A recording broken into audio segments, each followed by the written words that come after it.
Hello YouTube, this is me, Sonic Plays and Reviews of my two-part FC Twin review. So, here's part one. I'm basically going to be talking about the machinery and basically how it works. This is about 2 days after I got it, I'm assuming. Anywho, as you can see, I've been playing it for quite a bit, and I've been playing Batman and Super Mario World. As you can see, I was getting ready to play some Mario World. The console actually has barely any hiccups.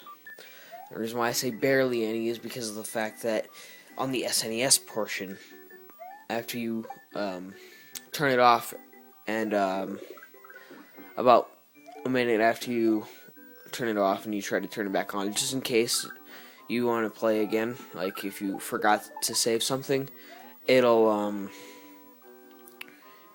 the color will go away. It'll basically go in black and white. So here, I'll turn it off, turn it back on. Alright, so let's see. As you can see, it's in black and white versus its color. The reason why it does it on here is because of the particular TV I'm using. I'm using an old Daewoo TV that has like static and whatnot. Because I tested it out on other TVs, like my big TV in my game room, like in the family game room, and there's actually no problem. There's no color. There's no discoloration. There's no color grain or color drain, I should say.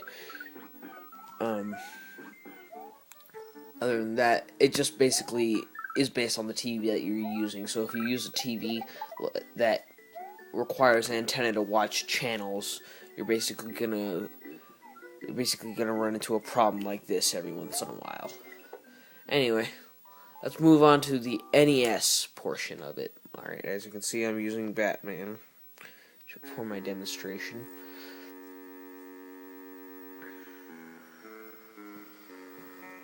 Pretty good game, actually. I would recommend picking it up. Now, the problem with not SNES games, NES games, is because of the fact, is that hold on, I'm using one hand. Here. Let me find something to prop this up on.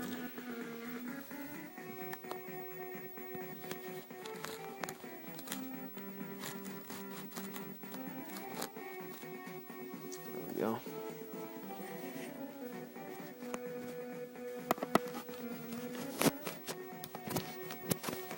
You know what, I can't.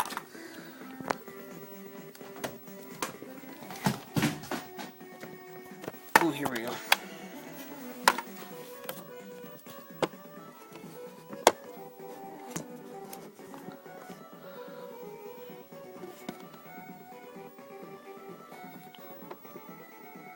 Alright, hopefully that's okay. Anyway, since the D-pad on this is kind of like the SNES D-pad, it's not as stiff as the SNES one. So if you're ducking down, you gotta press directly down because any slight to the left could still cause them to move and duck. Anyway, that's basically the problem with the the NES portion of the console.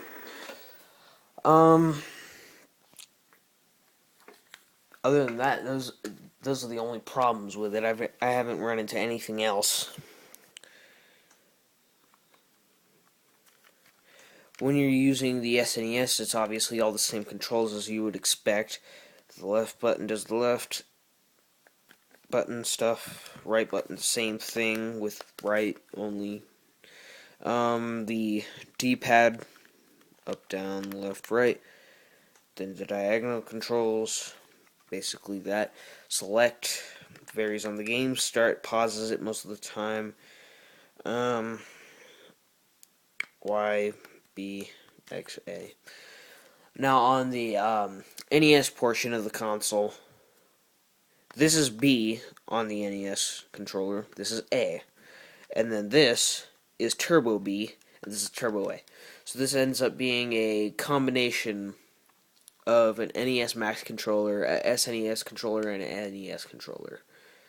Basically, it's got the shoulder buttons like the SNES. It's got the D-pad and the start select buttons, the BA, and then the turbo buttons like the NES Max.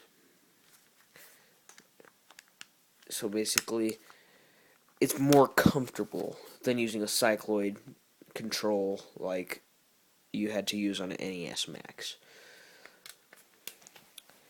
Anyway, that's part 1 of my FC Twin review. Enjoy the rest of your day.